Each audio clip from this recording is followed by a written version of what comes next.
ਨਵਾਂ ਨਵੀਆਂ ਦਾ ਜਸ ਮੈਂ ਸੁਣਾ ਦਿਆਂ, ਹੱਸ ਹੱਸ ਦੇ ਮਨਿਆਰੇ ਨਿਆਰੇ ਦੱਸ ਪਹਿਲਾਂ ਬਾਬਾ ਯਾਦ ਮੈਂ, ਜਿਹਨੂੰ ਰੱਖਾਂ ਦਿਲ 'ਚ ਹਮੇਸ਼ਾ ਯਾਦ ਮੈਂ। ਕਿਹੜਾ ਕਰੇ ਉਹਦੀ ਰੀਸ, ਨਵਾ ਤੇ ਮਲਕਾਨ ਸੀਸ, ਖੜਾ ਰਿਹਾ ਅਬਲੀਸ ਲਾਣ ਤਾਨ ਕਾਰਿਆਂ ਨੂੰ। ਮੇਰੀ ਸੌ ਸਲਾਮ ਰੱਬ ਦੇ ਪਿਆਰਿਆਂ ਨੂੰ। ਨੂਨ ਕਿਸੇ ਫਰਮਾਨ ਲੋਕ ਪੁੱਠੇ ਪੁੱਠੇ ਜਾਣ, ਉਦੋਂ ਆਇਆ ਸੀ ਤੂਫਾਨ ਸਖਤ ਜਹਾਨ में, ते 12वें सिपारे लिखिया व्या कुरान में। डोबी दुनिया हंकारी बची जोड़ी जोड़ी सारी, बेड़ी नो नबी दी तारी ला दिती किनारियां नू। मेरी सौ सलाम रब दे प्यारियां नू। दान दे खलील नीति ना कदे जलील रिती, जीने हथी आप दिती कुर्बानी पुत्र दी, ते रब दा हुक्म चोरी ना कुतर दी। नाम रूज रखे खार दिते अग च कलियार, रब लाती गुलजार ठार ताय अंग्यारियां नू। मेरी सौ सलाम रब दे प्यारियां नू। यूसुफ है शकल मंद मत्था 14वीं दा चंद, गोले अख चिट्टे दंद जीभ खंड दी डली, गुंदवें पिंडे नू कश बोई जी मली। सीमते पाइयां गिले खूह च सुट लाता बिले, 40 साला पिछों मिले मापियां विचारियां नू।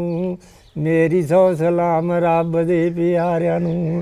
मैं दाऊद दा भी दास उतरी जबूर पास, ऐना बोल च मठास जां खुशी से पढ़ दे, ते उड्डे जांदे पंछी वदाले खड़ दे, नाल डाडे दे परीत गौन जन्नतां च गीत, एक हो जू ठंडी सीस सुन के बलारियां नू।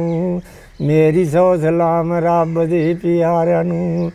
नवा नवी सुलेमान रब दिता है निशान, मेरी थोड़ी मत जान ना तरीफां करियां, ते जिंदा रोज तखत वडान परियां, ते गुआची छाप गईयां नठ ना थे आई दिन 60, चौक मेरे आंदा भट्ट कर गए गुजारियां नू। मेरी सौ सलाम रब दे प्यारियां नू।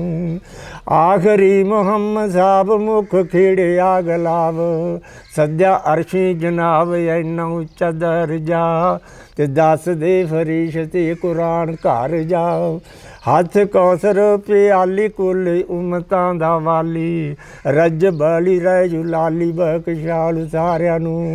ते मेरी सौ सलाम रब दे प्यारियां नू।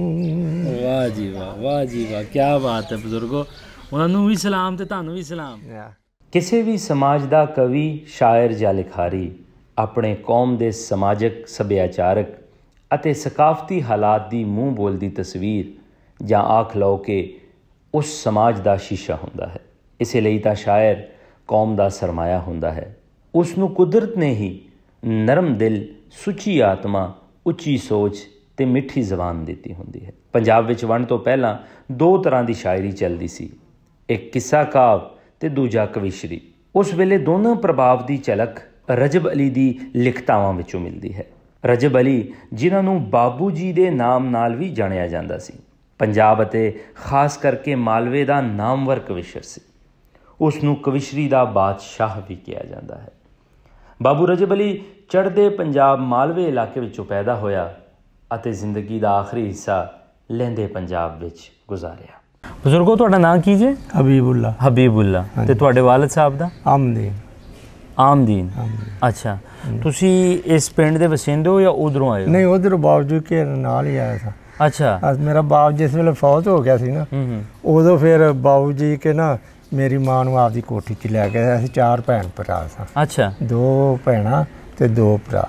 ਤੁਸੀਂ 47 ਤੋਂ ਪਹਿਲੇ ਬਾਬੂ ਰਜਬ ਅਲੀ ਦਾ ਨਾਮ ਸੁਣਿਆ ਸੀ ਜਾਂ ਜਦੋਂ ਤੁਸੀਂ ਆ ਕੇ ਇੱਥੇ ਬੈਠੇ ਉਸ ਤੋਂ ਬਾਅਦ ਪਤਾ ਲੱਗਾ? ਨਹੀਂ, ਬਾਬੂ ਜੀ ਅਸੀਂ ਜਦੋਂ ਮੇਰਾ ਬਾਪ ਫੌਤ ਹੋ ਗਿਆ, ਉਹ ਫਿਰ ਬਾਬੂ ਜੀ ਕੇ ਨਾ ਮੇਰੀ ਅੰਮੀ ਨੂੰ ਆਪਦੇ ਕੋਠੀ 'ਚ ਹੀ ਲੈ ਗਏ, ਮਕਾਨ ਇੱਕ ਦੇ ਦਿੱਤਾ। ਅਸੀਂ ਨਿੱਕੇ ਨਿੱਕੇ ਸਾਂ। ਅੱਛਾ। ਤੇ ਉਹ ਫਿਰ ਉੱਥੇ ਹੀ ਰਿਹਾ ਸੀ ਉਹਨਾਂ ਦੇ ਕੋਲ। ਫਿਰ ਜਦੋਂ ਸਨ 47 'ਚ ਨੂੰ ਆਏ ਆ, ਉਦੋਂ ਹੀ ਫਿਰ ਇੱਥੇ ਆ ਗਏ। ਉਹਨਾਂ ਨਾਲ ਹੀ ਫਿਰ ਤੁਸੀਂ? ਨਾਲ ਹੀ ਬਾਬੂ ਜੀ ਕੇ। ਤੇ ਉਹ ਮੈਂ ਫਿਰ ਇੰਨਾ ਮੁੰਡਿਆ ਜਿੱਡਾ ਹੋ ਗਿਆ ਤੇ ਮੈਂ ਘੁਲਣ ਲੱਗ ਪਿਆ। ਅੱਛਾ। ਤੇ ਉੱਥੇ ਖਾੜਾ ਪੱਟਿਆ ਹੁੰਦਾ ਸੀ ਤੇ ਉੱਥੇ ਬਾਬੂ ਜੀ ਹੋਰੀ ਕਾਪੀਆਂ ਲਿਖਦੇ ਸੀ। ਅੱਛਾ। ਉੱਥੇ ਫਿਰ ਮੈਂ ਬਹਿ ਕੇ ਦੂਰ ਦੀ ਕਾਪੀ ਪਹਿਲਾਂ ਯਾਦ ਕੀਤੀ। ਅੱਛਾ। ਹਾਂ, ਇਹ ਸੌਖੀ ਸੀ। ਸਹੀ ਹੋ ਗਿਆ। ਤੇ ਇੱਥੇ ਫਿਰ ਉਹ ਆਪਨੇ ਸ਼ਾਇਰ ਕਵੀਸ਼ਰ ਤੇ ਉਦੋਂ ਫਿਰ ਉਹਨਾਂ ਨੇ ਇੱਥੇ ਇੰਨੀ ਦੁਨੀਆ ਹੋਣੀ, ਹੁਣ ਤਾਂ ਘਰ ਘਰ ਰੇਡੂਏ ਤੇ ਬੋਝੀ ਦੇ ਵਿੱਚ ਗਾਣੇ ਲੱਗਣੇ, ਕੁੜੀਆਂ ਦੇ ਵੀ ਮੁੰਡਿਆਂ ਦੇ ਵੀ। ਹੁਣ ਉਹ ਗਾਣਿਆਂ ਨੂੰ ਪੁੱਛਦਾ ਹੀ ਕੋਈ ਨਹੀਂ। ਹਾਂਜੀ, ਤੇ ਉਹ ਤਾਂ ਵਾਸਤੇ ਫਿਰ ਉਹ ਮੈਂ ਵੀ ਛੱਡ ਗਿਆ, ਭੁੱਲ ਗਿਆ, ਮੈਂ ਘੁਲਣ ਲੱਗ ਪਿਆ। ਹਾਂਜੀ। ਅੱਛਾ, ਉਹ ਜ਼ਿਆਦਾਤਰ ਗੁਰਮੁਖੀ ਲਿਪੀ ਦੇ ਵਿੱਚ ਲਿਖਦੇ ਸੀ ਜਾਂ ਸ਼ਾਹਮੁਖੀ ਦੇ ਵਿੱਚ? ਉਹ ਗੁਰਮੁਖੀ 'ਚ ਕਹਾਣੀਆਂ ਲਿਖ ਕੇ ਇੰਡੀਆ ਨੂੰ ਘੱਲਦੇ ਹੁੰਦੇ ਸੀ। ਇੰਡੀਆ ਨੂੰ ਘੱਲਦੇ ਸੀ। ਤੇ ਕਦੀ ਉਹਨਾਂ ਦੀਆਂ ਕੁਛ ਯਾਦਾਂ ਜਾਂ ਕੁਛ ਗੱਲਾਂ ਜੋ ਤੁਹਾਨੂੰ ਯਾਦ ਹੋਣ? ਗੱਲਾਂ ਤਾਂ ਫਿਰ ਉਹਨਾਂ ਦੀਆਂ ਬੜੀਆਂ ਹੀ ਨੇ, ਕਿੰਨੀਆਂ ਕਿ ਇੱਥੇ ਕੋਈ ਅਫਸਰ ਆ ਜਾਣਾ, ਮੀਆਂ ਸ਼ਫੀ ਨੇ ਲਿਆ ਆਉਣਾ ਤੇ ਉਹਨਾਂ ਬੈਠਿਆ ਉਹਦੀ ਸ਼ਾਇਰੀ ਬਣਾ ਲੈਣੀ, ਫਿਰ ਮੈਨੂੰ ਬਿਠਾਉਣਾ ਉਹਨਾਂ ਨੇ, ਫਿਰ ਦੁਨੀਆ ਨੇ ਉੱਠ ਕੇ ਹੀ ਨਾ ਜਾਣਾ। ਆਵਾਜ਼ ਵੀ ਇੰਨੀ ਹੁੰਦੀ ਸੀ। ਅੱਛਾ। ਹਾਂਜੀ। ਉਹ ਗਾ ਕੇ ਸੁਣਾਉਂਦੇ ਸੀ? ਖੁਦ ਗਾ ਕੇ ਪੜ੍ਹਦੇ? ਅੱਛਾ। ਮੈਂ ਪੜ੍ਹਨਾ। ਤੁਸੀਂ ਪੜ੍ਹਦੇ ਸੀ ਗਾ ਕੇ? ਨਹੀਂ, ਮੈਂ ਪੜ੍ਹਨਾ। ਉਹ ਇੱਥੇ ਉਹਨਾਂ ਲਿਖਿਆ ਸੀ, ਜਦੋਂ ਅਸੀਂ ਵਿਕਾੜੇ ਆ ਗਏ ਨਾ ਤੇ ਵਿਕਾੜੇ ਫਿਰ ਆ ਗਿਆ ਬੱਤੀ 'ਚ ਇਸ ਪਿੰਡ 'ਚ। ਇੱਥੇ ਫਿਰ ਉਹਨਾਂ ਨੇ ਸ਼ਾਇਰੀ ਜੋੜੀ, ਨਗਰ 'ਚ ਜਦੋਂ ਨਗਰੋਂ ਵਜਾੜਿਓ, ਬੱਤੀ 'ਚ ਆ ਗਿਆ ਉੱਠ ਕੇ ਵਿਕਾੜਿਓ। ਸਾਨੂੰ ਇੱਕ ਮੋਗੇ 'ਤੇ ਜ਼ਮੀਨ ਮਿਲ ਗਈ, ਪਿੰਡ ਕੋਲੇ ਅੰਬਾਂ ਦੀ ਬਗੀਚੀ ਖਿਲ ਗਈ। ਨਾਂ ਦੌਲਤ ਖਾਂ ਬੜੇ ਫਰਜ਼ੰਦ ਦਾ, ਕੋਮਲ ਸਰੀਰ ਚਿੱਟਾ ਪੀੜ ਦੰਦ ਦਾ। ਛੋਟੇ ਲਾ ਤੋਂ ਮਿਲੀ ਥਾਪਣਾ ਬਜ਼ੁਰਗ ਦੀ, ਨਾਮ ਜਪ ਉਸ ਰੱਖਦਾ ਸੁਰਗ ਦੀ। ਉਦੋਂ ਛੋਟਾ ਆਕਲ ਸੁਭਾਅ ਦਾ ਖਰਬਾ, ਕੱਲਾ 20 ਦੀ ਕਰੇ ਨਾ ਪਰਵਾ। ਸ਼ੇਰ ਜੈਸੀ ਝਾਕਣੀ ਮਸ਼ਹਿਰੇ ਭਰਵੇਂ, ਐਸਾ ਪੁੱਤ ਭਾਗਾਂ ਵਾਲਿਆਂ ਦੇ ਜਰਮੇ। ਸ਼ੇਰ ਖਾਨ ਨੂੰ ਗੋਦੀ 'ਚ ਖਿਡਾਇਆ ਲਹਿਕਮਾ, ਉਹਨੂੰ ਪਾਸ ਮਾਲ ਦਾ ਕਰਾਤਾ ਮਹਿਕਮਾ। ਮੈਂ ਤੇ ਸਰਦਾਰਨੀ ਬੱਤੀ 'ਚ ਰਹਿੰਦੇ ਹਾਂ, ਪਿਲਸਨ ਆਂਦੀ ਤੇ ਬਹਾਰਾ ਲੈਂਦੇ ਹਾਂ। ਬਾਬੂ ਰਜਬ ਅਲੀ ਦਾ ਜਨਮ ਮੋਗਾ ਜ਼ਿਲ੍ਹਾ ਦੇ ਸਾਹੋਕੇ ਪਿੰਡ ਵਿੱਚ 1894 ਵਿੱਚ ਹੋਇਆ। ਮਾਲਵੇ ਦੀ ਸੰਸਕ੍ਰਿਤੀ ਵਿਰਸੇ ਵਿੱਚ ਲੈ ਕੇ ਜਨਮਿਆ ਰਜਬ ਅਲੀ ਇੱਕ ਐਸੇ ਘਰਾਣੇ ਨਾਲ ਤਾਲੁਕ ਰੱਖਦਾ ਸੀ ਜਿਸ ਦਾ ਸਾਰਾ ਮਾਹੌਲ ਧਾਰਮਿਕ ਖਿਆਲਾਤ ਨਾਲ ਭਰਪੂਰ ਸੀ। ਉਸ ਨੇ ਕਵਿਸ਼ਰੀ ਲਈ ਮਾਨ ਸਿੰਘ ਕਵਿਸ਼ਰ ਨੂੰ ਆਪਣਾ ਉਸਤਾਦ ਬਣਾਇਆ।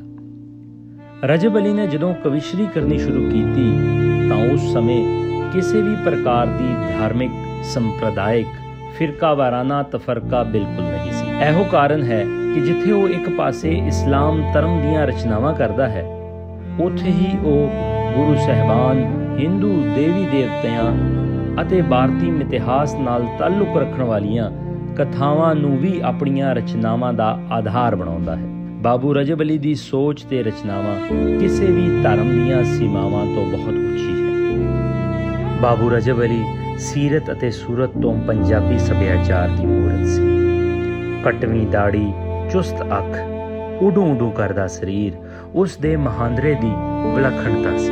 ਉਹ ਕੱਦ ਦਾ ਮਦਰਾ, ਰੰਗ ਦਾ ਕਣਕ ਵਿੰਨਾ, ਸਰੀਰ ਦਾ ਗੰਢਿਆ ਹੋਇਆ ਸੀ। ਦੁੱਪ ਵਰਗੀ ਚਿੱਟੀ ਪੱਗ, ਸੁਲੇਮਾਨ ਵਰਗਾ ਚਿੱਟਾ ਟੋਰਾ, ਚਿੱਟਾ ਖੜਕਦਾ ਚਾਦਰਾ, ਦੇਸੀ ਕੁੜਤਾ ਤੇ ਚੀਕੂ ਕਰਦੀ ਦੇਸੀ ਜੁੱਤੀ ਉਸ ਦਾ ਪਹਿਨਾਵਾ ਸੀ।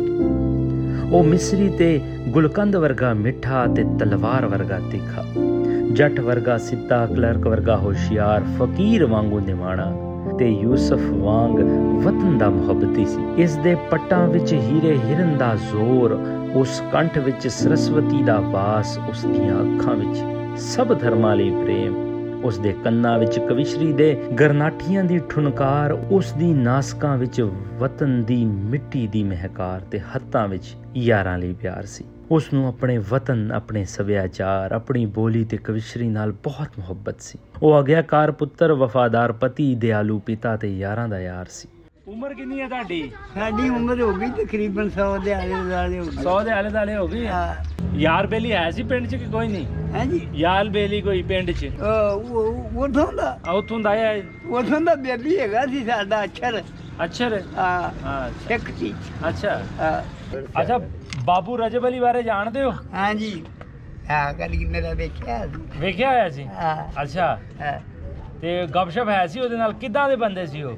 ਬੜਾ ਅੱਛਾ ਆਦਮੀ ਸੀ। ਹਾਂ, ਇਹ ਬਾਬੂ ਰਜਬ ਅਲੀ ਗਲੀ ਦਾ ਤਾਂ ਸਿੱਖ। ਹਾਂ ਜੀ। ਅੱਲਾ ਖੁਸ਼ ਰੱਖ, ਅੱਲਾ ਖੁਸ਼ ਰੱਖ ਬਾਬੇ। ਉਹ ਬਾਬਾ ਜੀ। ਤੇ ਬਾਬਾ ਜੀ ਜਿਹੜੇ ਰਜਬ ਅਲੀ ਸੀਗੇ, ਉਹਨਾਂ ਬਾਰੇ ਕੋਈ ਗੱਲਬਾਤ, ਉਹਨਾਂ ਦੀ ਸੰਗਤ 'ਚ ਬੈਠੇ ਸੀ ਕਿ ਨਹੀਂ? ਸ਼ਹਿਰ ਬੜਾ ਚੰਗਾ ਸੀ। ਅੱਛਾ। ਅੱਲਾ ਤੁਹਾਨੂੰ ਖੁਸ਼ ਰੱਖੇ। ਅਸੀਂ ਨਹੀਂ ਦੇਖਦੇ ਤੈਨੂੰ ਆਵਾ ਮੇਰੀ ਗੱਲ ਕੀਤਾ ਵਾ ਮੇਰੀ ਅਸੀਂ ਨਹੀਂ ਤੁਹਾਨੂੰ ਗੱਲ ਕਰਦੇ। ਹਾਂਜੀ ਅਸੀਂ ਵੀ ਰੱਬ ਦੀ ਮਖਲੂਕ ਹੈ। ਹਾਂਜੀ ਸਾਰੇ ਬਰਾਬਰ ਦੀ ਮਖਲੂਕ ਸਾਰੇ ਬਰਾਬਰ। ਤੁਹਾਡੇ ਵਾਲਦ ਸਾਹਿਬ ਤੇ ਬਾਬਾ ਰਜਬ ਅਲੀ ਦੋਸਤ ਸੀਗੇ? ਹਾਂ ਅੱਛਾ ਹਾਂਜੀ